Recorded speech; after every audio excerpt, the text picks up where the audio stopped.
Join me as I dive deep into the question, does God really heal today?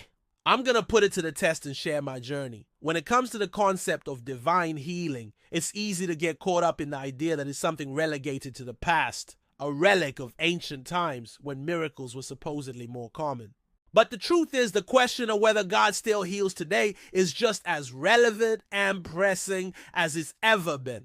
And that's exactly what I want to explore in this video. I know many of us have doubts and skepticism when it comes to the idea of healing through faith. Maybe we've seen people pray for healing and nothing seems to happen, or we've experienced personal struggles and disappointments that make it hard to believe in the power of prayer. Or maybe we've just been influenced by the secular world around us, which often tells us that healing is purely a medical or scientific pursuit. There are also societal challenges that can make it hard to believe in divine healing. We live in a world that's increasingly focused on empirical evidence and proof, where the idea of an invisible supernatural force intervening in our lives can seem outdated or even irrational. And let's be real, there are plenty of people out there who claim to be healed through faith.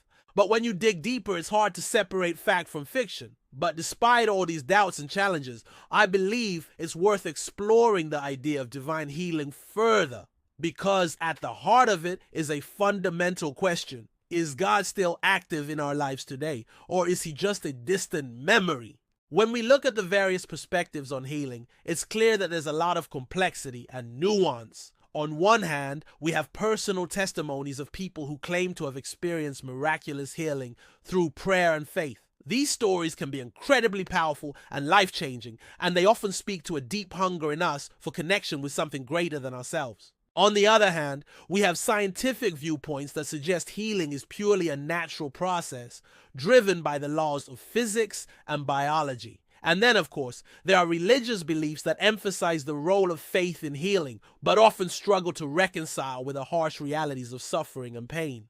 As I delved deeper into this topic, I came across a story that really stood out to me. A woman named Sarah had been diagnosed with a rare and aggressive form of cancer, and the doctors told her that her chances of survival were slim to none. But Sarah was a woman of deep faith, and she refused to give up. She prayed fervently, and she asked her community to pray for her as well. And then something remarkable happened. Her tumor started shrinking, and eventually she was declared cancer-free. Now, I know what you might be thinking. Was this just a coincidence, or was it really a miracle? And that's exactly the question we need to be asking. Because if we're going to take the idea of divine healing seriously, we need to be willing to examine the evidence and consider the possibilities. What's striking about Sarah's story is that it's not just an isolated incident.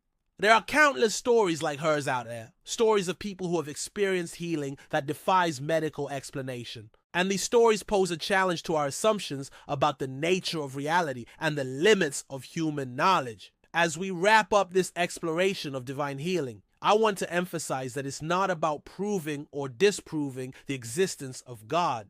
Rather, it's about acknowledging the complexity and mystery of the human experience and being open to the possibility that there's more to healing than just science and medicine. So, what's your take on this topic? Have you or someone you know experienced healing that you can't explain? Share your story in the comments below, and be sure to check out another video I did on the connection between faith and health.